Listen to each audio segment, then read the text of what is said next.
Shalom, segenap jemaat GKI. Kita berjumpa kembali dalam Sapaan Gembala Gereja Kristen Indonesia.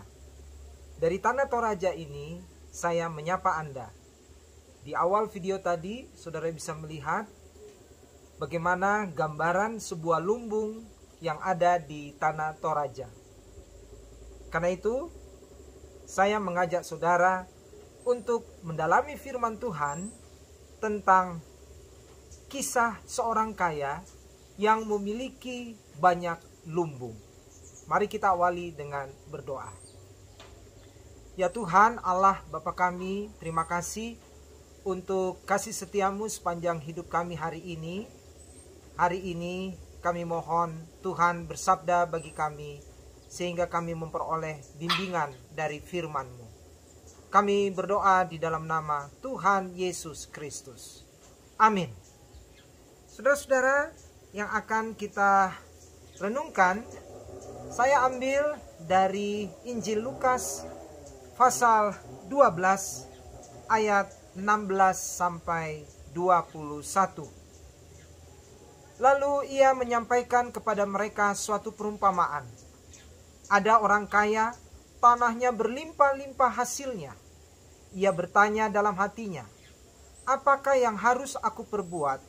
Sebab aku tidak mempunyai tempat di mana aku dapat menyimpan hasil tanahku. Lalu katanya, inilah yang akan aku perbuat. Aku akan merombak lumbung-lumbungku, dan aku akan mendirikan yang lebih besar, dan aku akan menyimpan di dalamnya semua gandum dan harta bendaku. Sesudah itu, aku akan berkata kepada jiwaku, jiwaku, engkau memiliki banyak harta, tertimbun untuk bertahun-tahun lamanya. Beristirahatlah, makanlah, minumlah, dan bersenang-senanglah. Tetapi Allah berfirman kepadanya, hai engkau orang bodoh, pada malam ini juga jiwamu akan diambil daripadamu. Dan apa yang telah kau sediakan, untuk siapakah itu nanti? Demikianlah jadinya dengan orang yang mengumpulkan harta bagi dirinya sendiri, tetapi tidak kaya di hadapan Allah.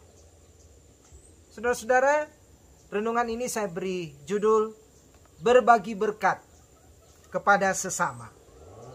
Saudara-saudara, memang ada kecenderungan dalam diri manusia, yaitu sebuah dorongan untuk memiliki lebih banyak dan lebih banyak lagi. Sebenarnya ini tidak masalah. Tetapi ketika keinginan ini berlebihan, dapat membuat manusia menjadi sombong, bahkan manusia bisa terkena kasus hukum. Banyak kasus korupsi terjadi karena manusia ingin lebih kaya dan lebih kaya lagi. Nah, saudara-saudara, firman Tuhan hari ini mengajarkan kepada kita yang pertama, bahwa hidup ini tidak bisa dibeli dengan uang. Segala harta yang kita miliki, kita tidak bisa membeli hidup ini dengan uang atau harta kita. Alkisah, ada seseorang yang memiliki kekayaan yang bernilai triliunan rupiah. Kekayaannya itu ia dapatkan dari hasil kerja keras, dari hasil kejujurannya. Dan ia terus berupaya mengembangkan usahanya supaya lebih besar, kekayaannya supaya lebih banyak lagi. Namun, pada suatu hari, malaikat maut datang di hadapannya dan hendak mengambil nyawanya. Dengan 1000 macam alasan, orang kaya ini memohon dengan sangat agar diperkenankan hidup lebih lama. Akan tetapi sang malaikat tetap bersikeras. Kata orang kaya itu, berilah saya waktu 3 hari untuk hidup lebih lama. Separuh kekayaanku akan kuberikan kepadamu. Namun malaikat tidak tergoda dengan kekayaan orang kaya itu. Lalu orang kaya ini mengatakan, berilah saya waktu 1 hari saja, maka seluruh hartaku kuberikan kepadamu. Kali ini malaikat tidak tergoda untuk memiliki harta orang kaya itu. Akhirnya sang malaikat memberi dia waktu 5 menit untuk menyampaikan sesuatu.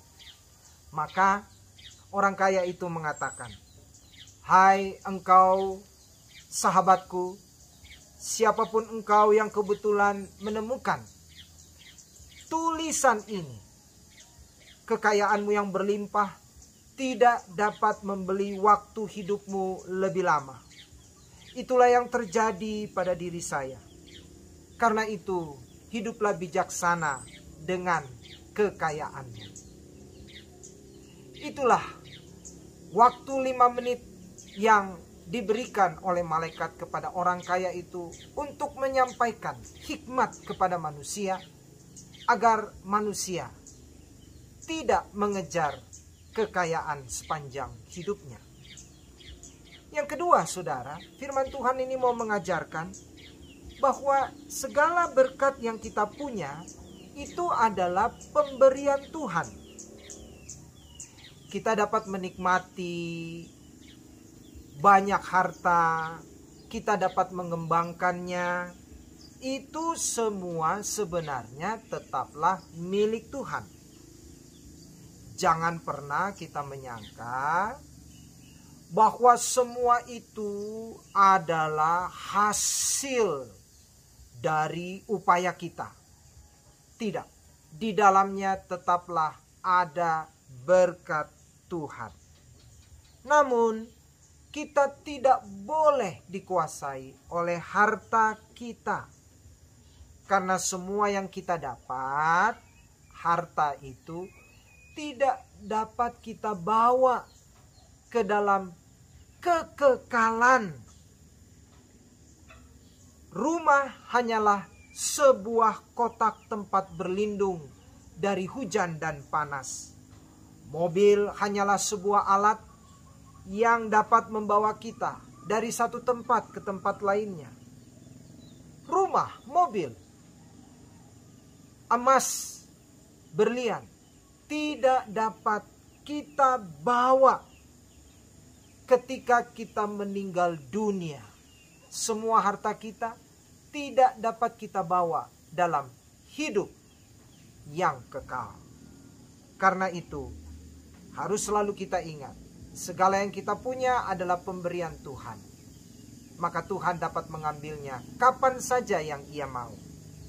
Yang ketiga, jangan kita hidup untuk diri sendiri.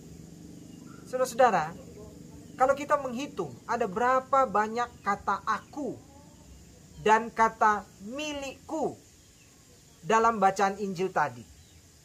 Saya menghitung ada 13 kata, baik itu kata aku maupun kata milikku, ada 13. Dengan banyaknya kata aku atau ku di sini, ini menunjukkan orang kaya ini hidup untuk dirinya sendiri. Segala apa yang dia punya, dia tujukan untuk dirinya sendiri.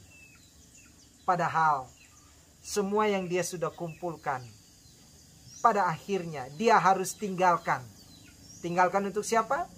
Untuk orang lain. Jadi jangan hidup untuk diri sendiri. Maka pelajaran yang keempat yang kita dapat adalah, mari kita hidup berbagi berkat juga kepada orang-orang lain. Ada satu ayat dalam Kisah Para Rasul yang mengatakan, adalah lebih berbahagia memberi daripada menerima. Ayat ini mau mengatakan bahwa baiklah prinsip hidup kita yang utama adalah berbagi. Karena disitulah kebahagiaan hidup. Kebahagiaan hidup kita dapat rasakan ketika berkat yang Tuhan berikan, kita juga berbagi berkat kepada orang-orang lain. Dan tahukah saudara, ketika kita berbuat kebaikan kepada orang lain, berbagi bukan hanya berbagi harta, tetapi kita menyatakan kebaikan hati kita kepada orang lain, maka sebenarnya itu juga akan menjadi berkat bagi kita. Ada cerita bagaimana seorang Yahudi pada zaman Nazi, yaitu pada zaman Perang Dunia Kedua, ia selamat dari tindakan kejam Hitler yang berencana membunuh begitu banyak orang Yahudi. Jadi kisahnya, orang Yahudi ini diangkut dengan ratusan, bahkan ribuan orang-orang Yahudi lainnya dengan kereta api menuju ke tempat yang bernama Auschwitz. Tempat inilah yang nantinya menjadi genosida bagi orang-orang Yahudi. Nah, dalam perjalanan kereta api di musim yang amat dingin itu, banyak orang merasakan dingin yang luar biasa. Selimut tidak ada, makanan tidak ada. Tentu saja banyak orang yang amat menderita. Namun, ada seorang Yahudi, ketika dia melihat seorang pria di sebelahnya kedinginan, dia kemudian menggosok-gosokkan tangannya. Dia membantu menghangatkan orang Yahudi tua yang di sampingnya itu. Dia berusaha menghangatkan tubuh pria tua ini. Nah, dia terus juga membangun semangat pria tua ini untuk bertahan hidup di tengah udara yang amat dingin itu. Keesokan harinya, ketika dia bangun, dia melihat ada begitu banyak orang yang mati kedinginan. Hanya dia dan pria tua itu yang mampu bertahan hidup. Mengapa mereka bisa bertahan hidup? Karena mereka saling menghangatkan.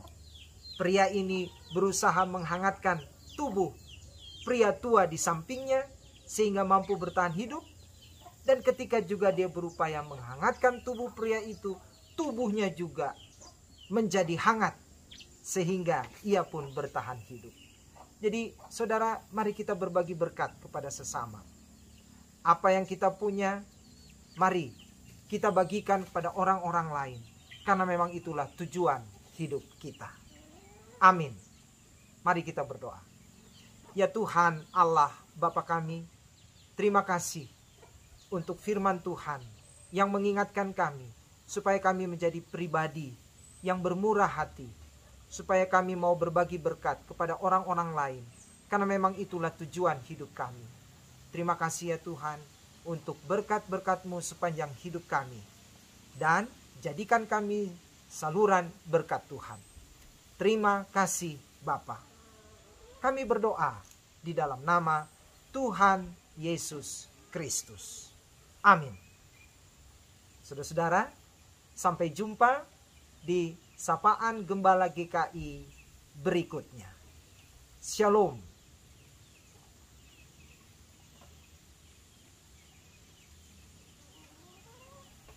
Nikmatnya kopi Toraja.